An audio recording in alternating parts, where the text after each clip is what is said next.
If you are a leader in the body of Christ, whether it be a pastor, a preacher, a praise ministry leader, missions ministry leader, whatever it is, if you're shepherding a group of people, leading a group of people, physical fitness is of utmost importance for you.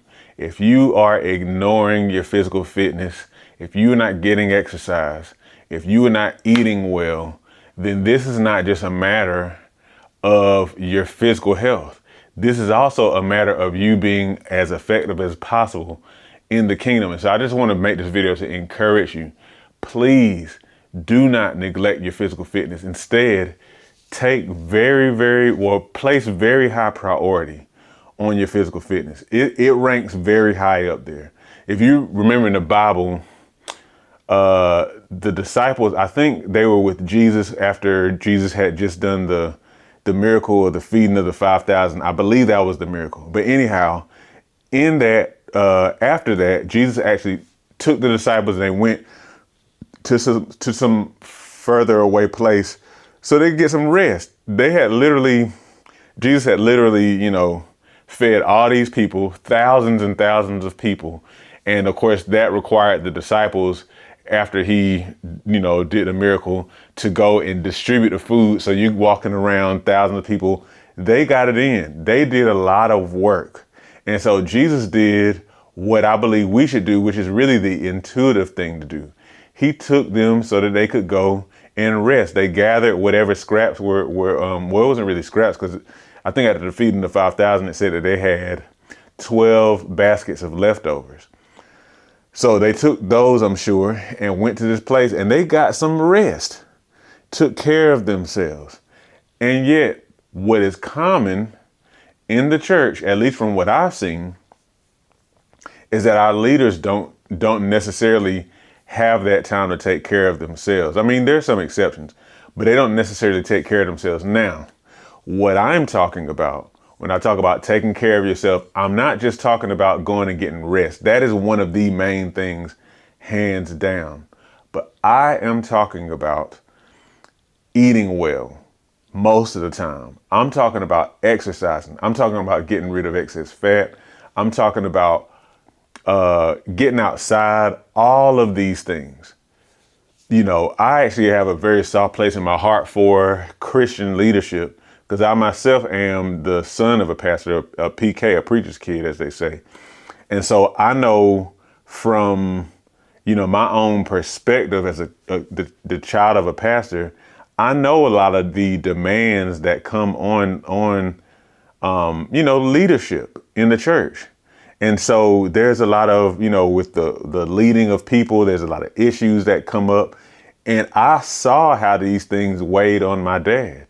And the cool thing that I was able to also witness is that my dad was one who actually prioritized his health. As long as I've known my dad, he's always exercising, and he's always eating vegetables and all this kind of stuff. That's a lot of the reason that I am the way that I am. But I saw how these things weighed on him, and what you unfortunately see so often, more often than not, if we're honest, in Christian leadership, is going and going and going. All the while, there's no exercise coming in. Most of the diet is junk food.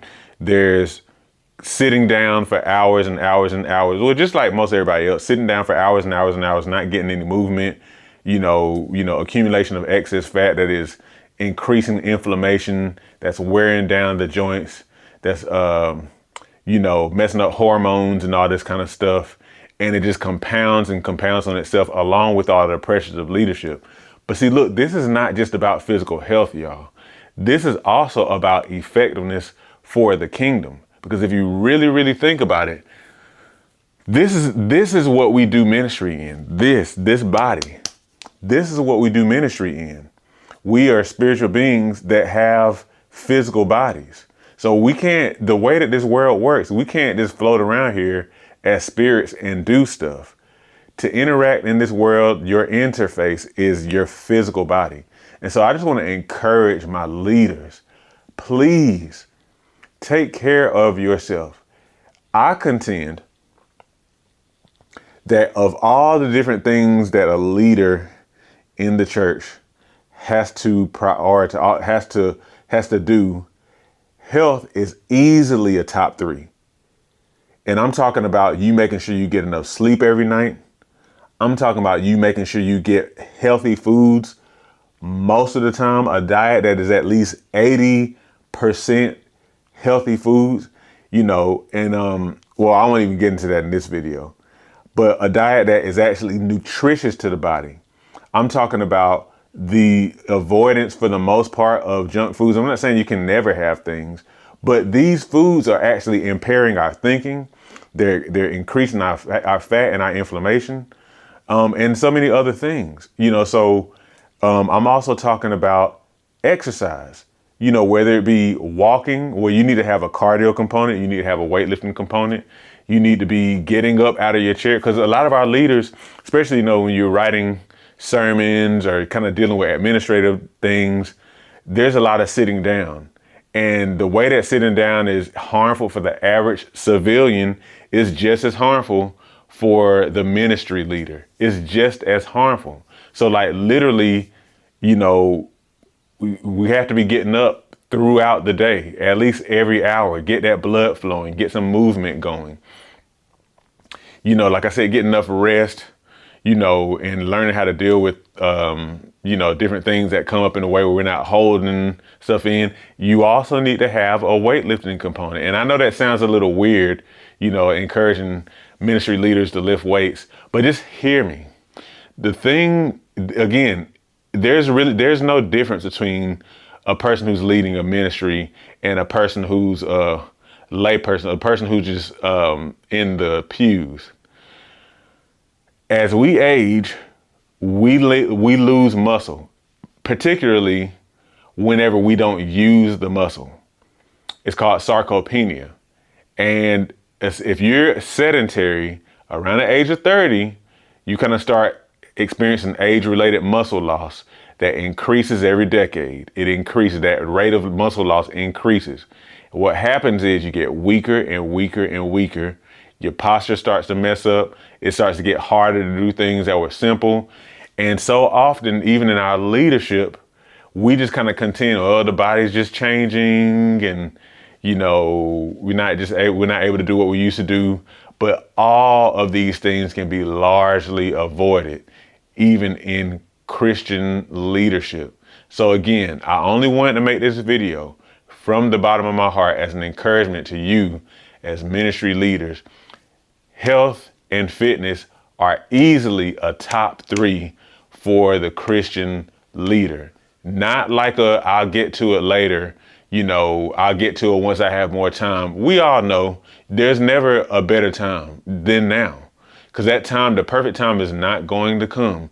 So please prioritize your health. Please hear me. I've seen so many times where things ended up in the wrong, the negative, the bad way, the sad way, with our leadership not taking care of health. Adverse health events happen, and I'm just speaking this from the bottom of my heart.